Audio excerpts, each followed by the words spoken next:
Muy buenas noches, hermanos, qué bendición estar nuevamente reunidos de esta forma y le damos gracias a Dios porque ha cuidado y ha sido fiel con nosotros definitivamente. Es una bendición también poder continuar con nuestro estudio de la carta o del libro de Apocalipsis y hemos podido ir estudiando cada una de las cartas que el Señor Jesucristo le escribió a cada una de las iglesias. Hoy vamos a continuar estudiando una iglesia más. Hoy vamos a estudiar la iglesia en Filadelfia. Pero antes de iniciar con nuestro estudio, quiero pedirle que me pueda acompañar en oración. Oremos. Padre, te damos infinitas gracias, Señor, por el día de hoy, por lo bueno que has sido con nosotros. Te pedimos, Señor, que puedas ayudarnos a comprender la verdad que encierra tu palabra mediante esta iglesia, Señor, que nos muestras en Filadelfia. Te pedimos, Dios, que nos ayudes a ser fieles, a ser leales a ti, a amarte, a entregarnos por completo y a hacer tu voluntad, Señor. Te lo pedimos, buen Padre Celestial. En el nombre precioso de Cristo Jesús oramos. Amén. Vamos a estudiar, como le dije, la carta a la iglesia en Filadelfia. Por eso voy a pedirle que me pueda acompañar al libro de Apocalipsis, el capítulo 3 y el versículo 7. Ahí es donde inicia la carta que se le dirige a la iglesia en Filadelfia. Antes de entrar a leer el texto, quiero compartir unas palabras con ustedes. Muchos han confundido lo que realmente significa la iglesia, lo que es. Para muchos la iglesia es un lugar donde solamente hay personas que son perfectas, sin ninguna clase de dificultad. Bueno, por supuesto, esta posición es bastante equivocada, bastante errónea. La iglesia, y esto es muy importante que lo podamos comprender, la iglesia está conformada por personas que lejos de ser perfectos, lejos de ser sin dificultades, sin problemas, reconocen y están conscientes de sus fallas, pero al mismo tiempo desean que Dios sea quien vaya transformando y controlando su vida. La iglesia también es comparable con un hospital en el que los enfermos llegan para ser sanados. De la misma forma, la iglesia es ese hospital, pero para nuestras vidas espirituales, donde Dios es el médico que sana nuestra enfermedad, nos ayuda a ser transformados por medio de su palabra y su Espíritu Santo. Ahora, esto que les acabo de mencionar nos da pie también para poder entender un poquito más a esta fiel iglesia en Filadelfia. Esta iglesia, lejos de ser perfecta, lo que realmente anhelaba era agradar a Dios. Deseaban serle agradables a Dios. Deseaban brindarle a Dios mediante su vida un olor fragante. Curiosamente, esta iglesia en Filadelfia, junto con la iglesia en Esmirna, fueron las dos únicas iglesias a las que no se les hace reproche o reclamo alguno, sino más bien se les alaba por su fidelidad y por su lealtad. Ahora, para entrar ya en materia, estudiando ya lo que nos muestra la carta, como lo hemos hecho anteriormente, veamos un poco del contexto de la ciudad. La realidad es que estudiar el contexto, cómo era la ciudad, nos permite comprender definitivamente mejor muchas cosas que en esta carta aparecen. La iglesia en Filadelfia, o más bien la ciudad de Filadelfia, se ubicaba alrededor de 50, o más bien a unos 50 kilómetros de la ciudad de Sardis. La ciudad de Filadelfia era la ciudad más joven en comparación con las otras ciudades. No tenía mucho tiempo. Esta ciudad se alzaba en una colina alrededor de unos 200 metros de altura. Filadelfia no era un lugar de una importancia militar, pero sí era un importante centro de cultura griega. Ahora, viendo eso, el hecho de ser un centro de cultura griega nos muestra un poquito del carácter que había de las personas en la ciudad. Pero a pesar del carácter que había de las personas de la ciudad, tal vez que tenían un conocimiento de muchas cosas, veamos lo que el Señor Jesús le escribe a esta iglesia. Pero comencemos en el versículo 7 nada más. Dice: escribe al ángel de la iglesia. Como lo hemos mencionado antes, cuando se refiere al ángel de la iglesia, está hablando al mensajero, al pastor de la iglesia, el encargado de dar a conocer, pero también el responsable de conservar la pureza del mensaje de Dios. Escribe al ángel de la iglesia en Filadelfia. Esto dice el santo, el verdadero, el que tiene la llave de David, el que abre y ninguno cierra, y cierra y ninguno abre. En este versículo, Jesucristo nos muestra también, como en las anteriores cartas, que Él es el autor de cada una de ellas. Y en cada una de ellas aprovecha la oportunidad para manifestar su carácter, para manifestar quién es Él y para manifestar cómo es Él. Note que esto dice el santo. Esta expresión, el santo, proviene de el mismo Antiguo Testamento para referirse a Dios, ya que es el único con dicha característica absoluta. Dios es completamente santo. Esta expresión lo que nos muestra es que Dios está completamente alejado del pecado. Es limpio, es puro, no hay mancha en él. En el Nuevo Testamento también se le aplica esta cualidad al mismo Señor Jesús. Por eso quiero pedirle que me acompañe un momento, por favor, a Hechos capítulo 3. Hechos, el capítulo 3, el verso 14. Hechos 3:14 dice lo siguiente: mas vosotros negasteis al santo, al justo, y pedisteis que se os diese un homicida. Recordando, por supuesto, este texto, cuando los del pueblo de Israel, los judíos, los fariseos movidos, o el pueblo de Israel o los judíos movidos por los fariseos más bien, escogieron a Barrabás, un homicida, un revoltoso, en lugar de a el santo. Y esta es una cualidad aplicable también a Jesucristo. Evidentemente, esta expresión también nos confirma la deidad de Cristo. Para aquellos que dicen que Cristo no es Dios, la Biblia muestra con claridad que Cristo es, fue y será Dios. Ahora también en el texto aparece el verdadero. Este término aplicable a Cristo, por supuesto también, refleja que Él es genuino, auténtico, real. ¿Recuerda lo que dice Juan 14:6? Jesús dijo: yo soy el camino y la verdad. Él mismo afirmó que lo era. Y en la palabra de Dios aquí encontramos que Él es la verdad de Dios, el verdadero, el auténtico, el real. Nos muestra esa otra cualidad de Dios. También nos muestra que no hay mentira en Él. Después sigue hablando el que tiene la llave de David.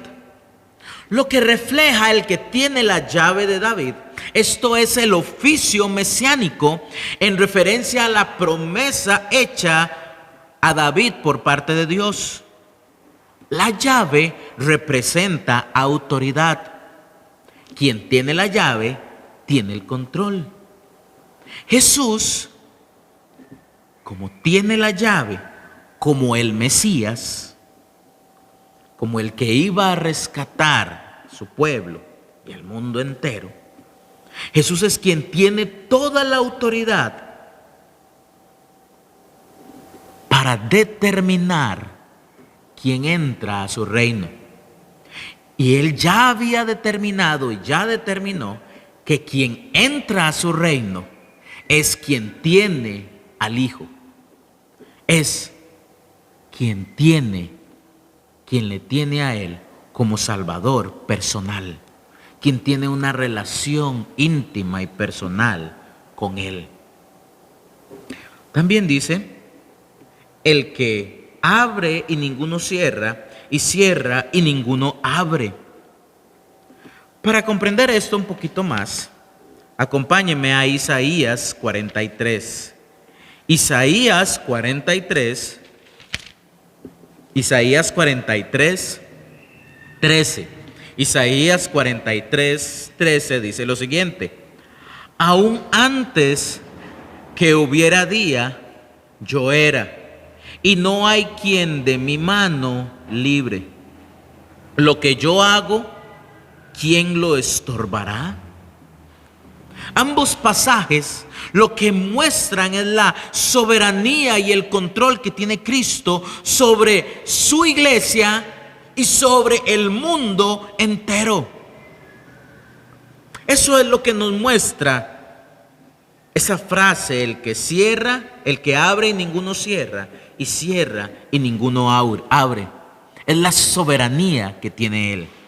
De la misma forma como Él, cuando tomó la decisión, cuando quiso, cuando sabía que era el momento, cerró la puerta del arca, pero antes la abrió para que entrara Noé y su familia, junto con los animales, al arca. Pero en un momento, su soberanía determinó que ya era tiempo de cerrar la puerta. Ahora pasemos a ver los versículos desde el 8 hasta el 11.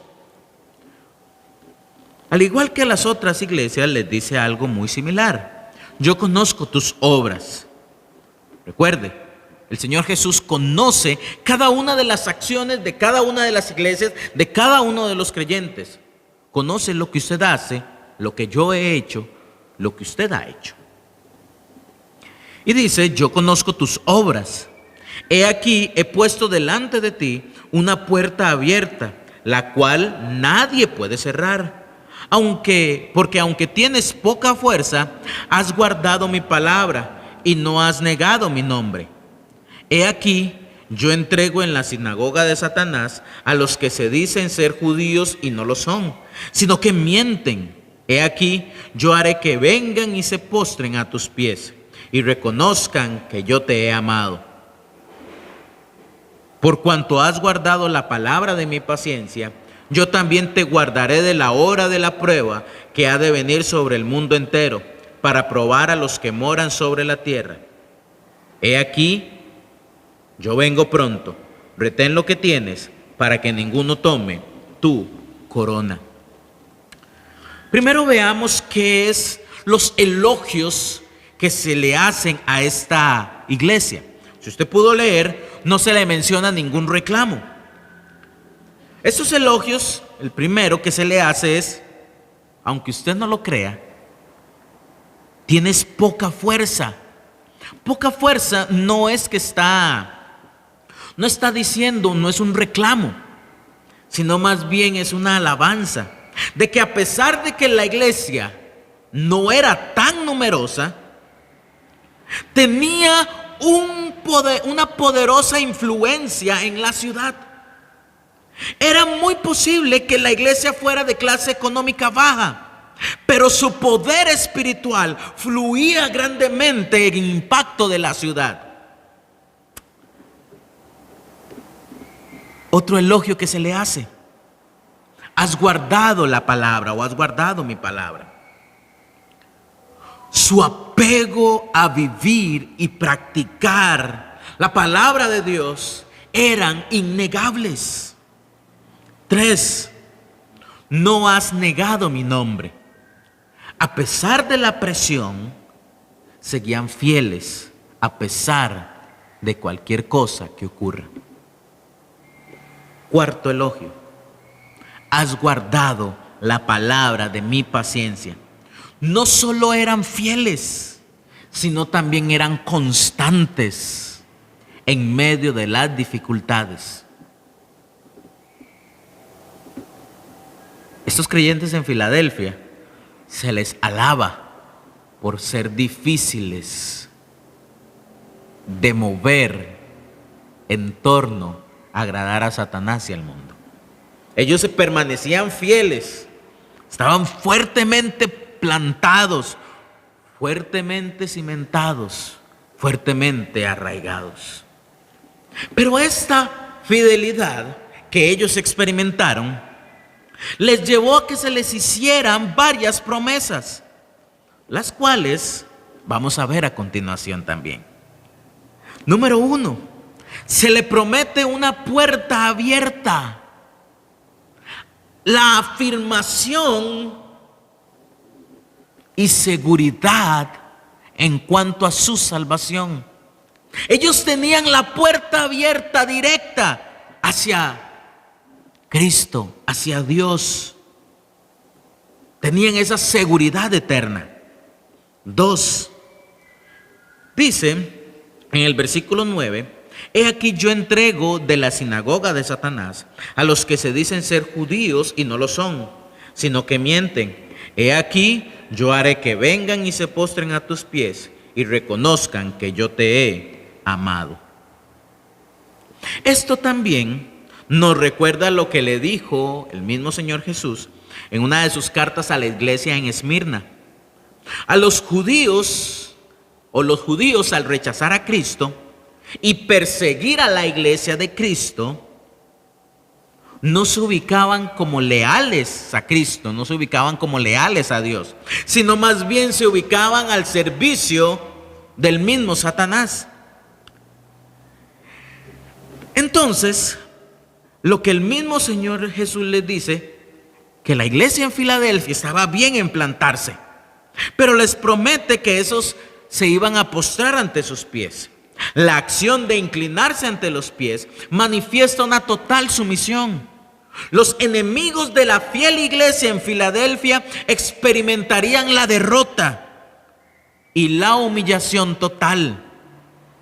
También el hecho de que se postren ante él, a sus pies, a los pies de la iglesia en Filadelfia, nos recuerda el carácter o lo que iba a ser la iglesia durante el periodo milenial del gobierno de Cristo aquí en la tierra, que los creyentes fieles gobernarían con Cristo. Número 3, una de las promesas más lindas que encontramos aquí, la encontramos en el verso 10.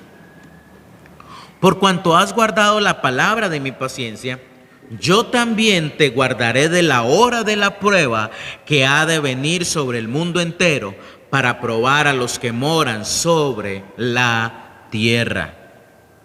Este versículo es una de las promesas más lindas. La forma como está dicha esta promesa manifiesta el carácter más allá de la iglesia en Filadelfia,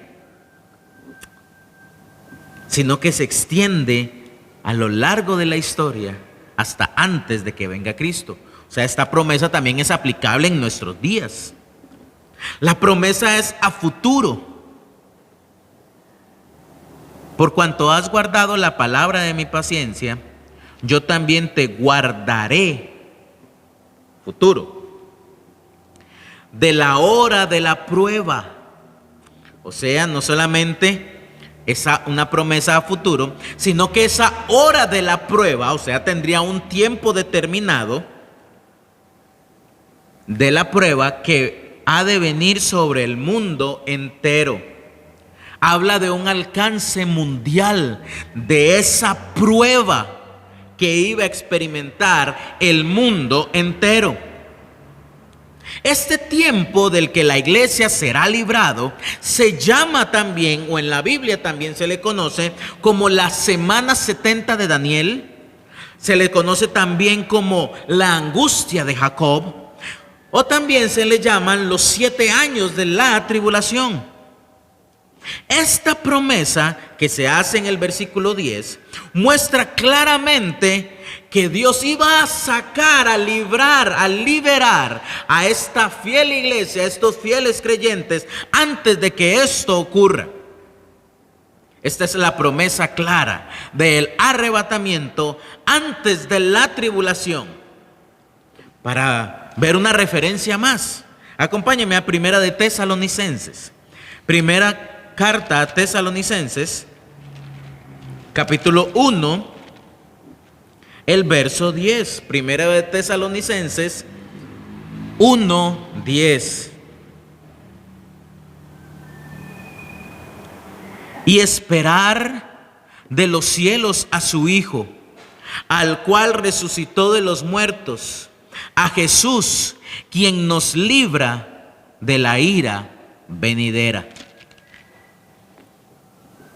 Esa ira venidera es el momento en el que el mismo Señor Jesús, el mismo Dios, juzgará al mundo por haber escogido la maldad. Seguimos al verso 11. He aquí, yo vengo pronto. Retén lo que tienes, para que ninguno tome tu corona. Cristo le da un mandato, a pesar de que habían sido fieles, pero le da un mandato, le da un impulso más a estos fieles creyentes. Ellos eran fieles, pero les manda a seguirlo siendo. No podemos olvidar que la evidencia principal de la salvación es la permanencia en Él. No simplemente decir, yo soy salvo y ya. Es que quien es salvo lo manifiesta, da fruto, da evidencias. Y eso es lo que le ordena a estos fieles en Filadelfia. Son fieles, pero aún no han terminado. Sigan aún siendo fieles. ¿Me escuchó, hermano? Siga aún siendo fiel. Y le dice en el versículo 12 también, al que venciere. Recordemos que quien vence es el salvo, quien ya recibió a Cristo como Salvador personal.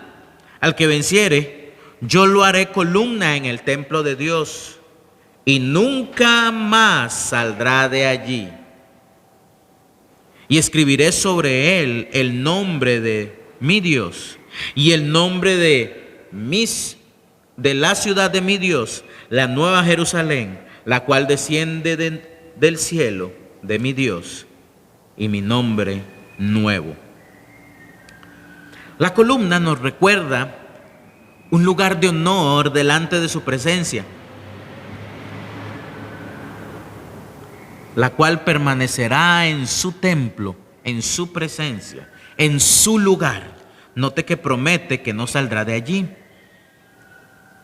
Cuando menciona sobre el nombre de Dios, o escribir sobre el nombre de Dios, es el sentido de pertenencia. Los verdaderos creyentes le pertenecen a Dios. Y al formar parte de la fiel iglesia, le hace la promesa de estar en la santa ciudad, en la ciudad de mi Dios, la nueva Jerusalén. La novia de Cristo, la iglesia, estará con Cristo en la nueva Jerusalén. Debido a su fidelidad, la fiel iglesia o a la fiel iglesia se le promete que estará no solamente en la presencia de Dios, sino que estará unido con Cristo en un lugar especial, creado para ambos, la nueva Jerusalén. Un lugar que en Apocalipsis al final se nos describe y vamos a estudiarlo en las próximas lecciones o en próximas lecciones.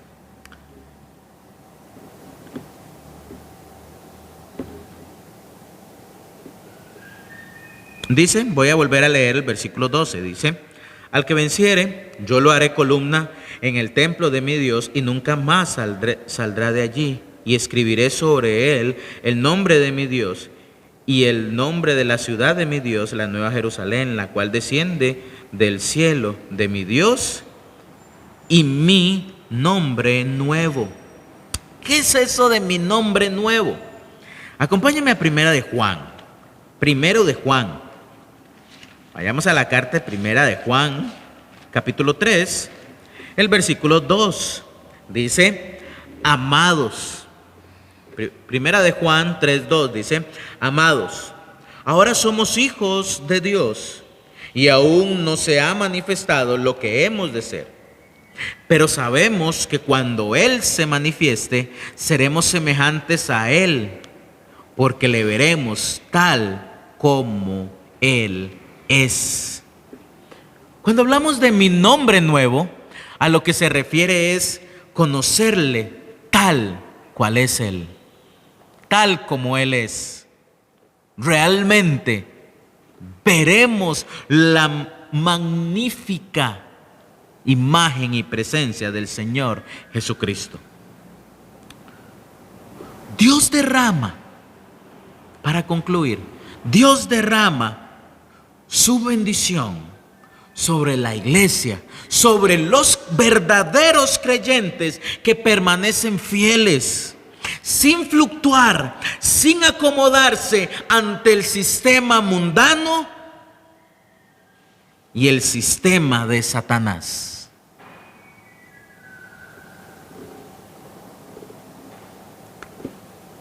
El Señor Jesús promete que si somos fieles, Él es fiel a sus promesas. Muchísimas gracias, hermanos. Que el Señor les bendiga.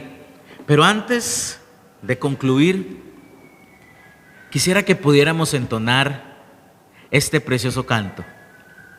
La iglesia prevalecerá.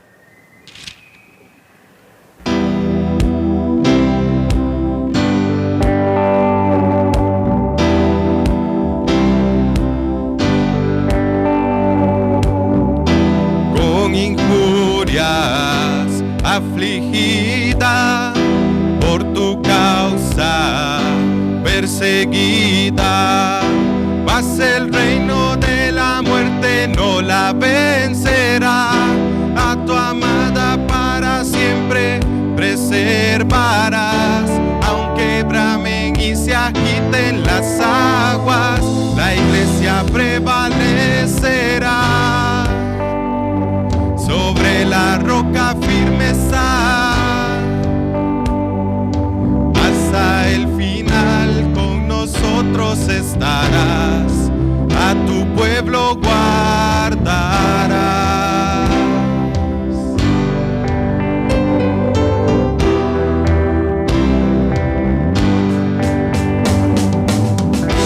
Nos llamaste pueblo mío, nación santa, redimidos, somos los que alumbra el mundo en la oscuridad, el sostén y la columna de tu verdad. Aunque tiemblen y se muevan los montes, la iglesia prevalecerá. Sobre la roca firme está,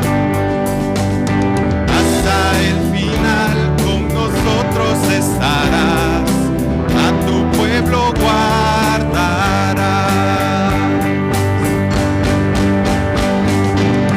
Tú eres el Cristo, Hijo del Dios viviente, preciosa piedra angular. No hay otro nombre dado a los hombres, solo tú puedes salvar.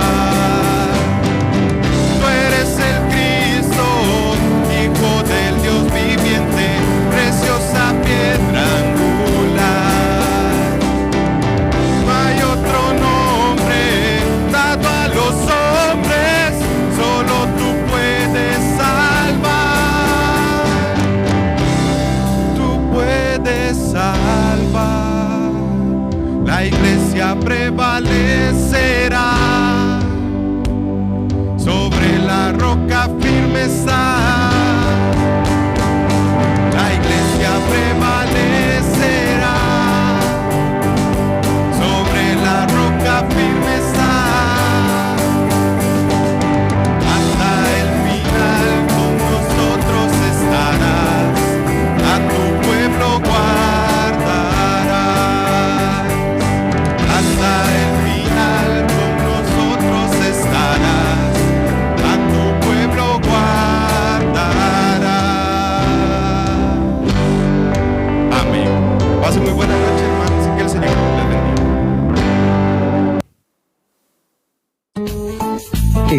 Estudie en su casa, a la hora que quiera.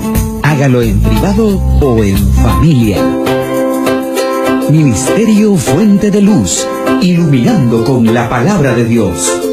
Todo el estudio de las Sagradas Escrituras lo encontrarás en Fuente de Luz, con un extenso catálogo de estudios bíblicos que te ayudarán a adquirir de manera amena y conveniente el conocimiento de las verdades bíblicas. Fuente de Luz, con el estudio de la palabra de Dios.